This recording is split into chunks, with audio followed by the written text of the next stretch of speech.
Madame la présidente de la commission, madame la rapporteure, monsieur le ministre, mes chers collègues, nous partageons tous ce constat. L'accès aux soins doit être amélioré dans notre pays. Beaucoup de territoires sont de désert médical et 6 millions de Français n'ont pas de médecin traitant. Il est aussi nécessaire d'améliorer la confiance envers les professionnels de santé. Toutefois, la première mouture de la loi Rist ne répondait pas à cela, notamment pour les médecins, et aurait désorganisé l'accès aux soins de premier recours. En effet, l'accès direct aux IPA dans le cadre d'une CPTS était pour beaucoup de médecins un non-sens. Les CPTS sont chargés de prendre en charge des soins non programmés dans le cadre de plusieurs patientèles, alors que les IPA doivent justement travailler en coordination autour d'une patientèle, par exemple dans une maison de santé, avec un logiciel commun et surtout avec un médecin généraliste traitant et un protocole de coopération entre eux permettant ainsi à l'équipe médecin IPA de voir plus de patients.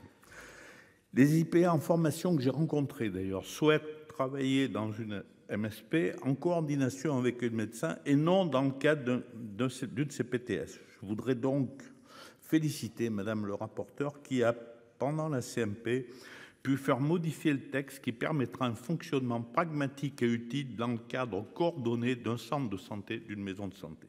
Nous saluons donc le retrait des CPTS du champ d'application de l'accès direct aux IPA. L'intervention du kiné aurait dû rester soumise à l'adressage préalable de médecin, même si l'accès direct dans la version issue de la CMP demeure limité à 8 séances par an et pense utile dans la plupart des cas. Mais là encore, nous saluons au moins le retrait des CPTS du champ d'application du texte. Nous avions, lors de l'examen du texte en première lecture, proposé d'autoriser les kinés intervenant en EHPAD à renouveler une fois la prescription des séances avec l'avis du médecin traitant ou du médecin co.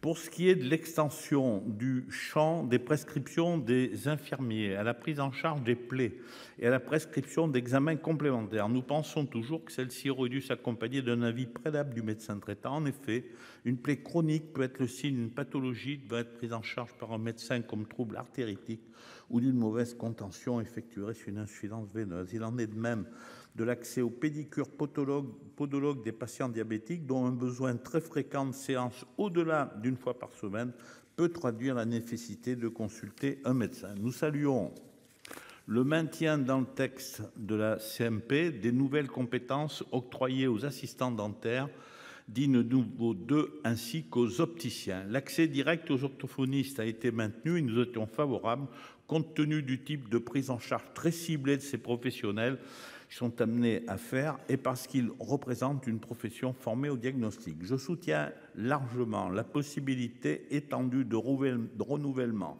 des prescriptions par le pharmacien pour le traitement des pathologies chroniques ainsi que la possibilité de vaccination sous leur responsabilité.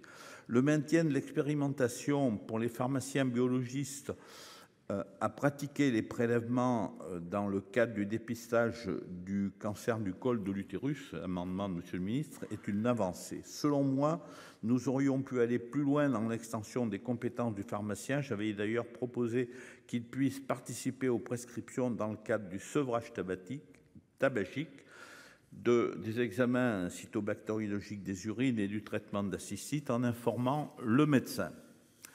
Les professionnels de santé doivent travailler ensemble et en coordination. Et la place du médecin doit rester centrale dans le parcours de soins du patient car le professionnel détient la compétence en matière diagnostique et thérapeutique. Et c'est sur quoi repose la sécurité tant de la prise en charge du patient que de la sécurité de l'activité des professionnels de santé. Monsieur le ministre, cette proposition de loi a été heureusement améliorée par le Sénat et madame le rapporteur et elle permettra d'abord aux IPA et aux médecins et à l'ensemble des professionnels de santé de travailler ensemble en cohérence et en coordination dans les formes les plus intégrées d'exercice coordonné et ainsi gagner du temps pour voir plus de malades. Le groupe Les Indépendants votera cette PPL ainsi améliorée.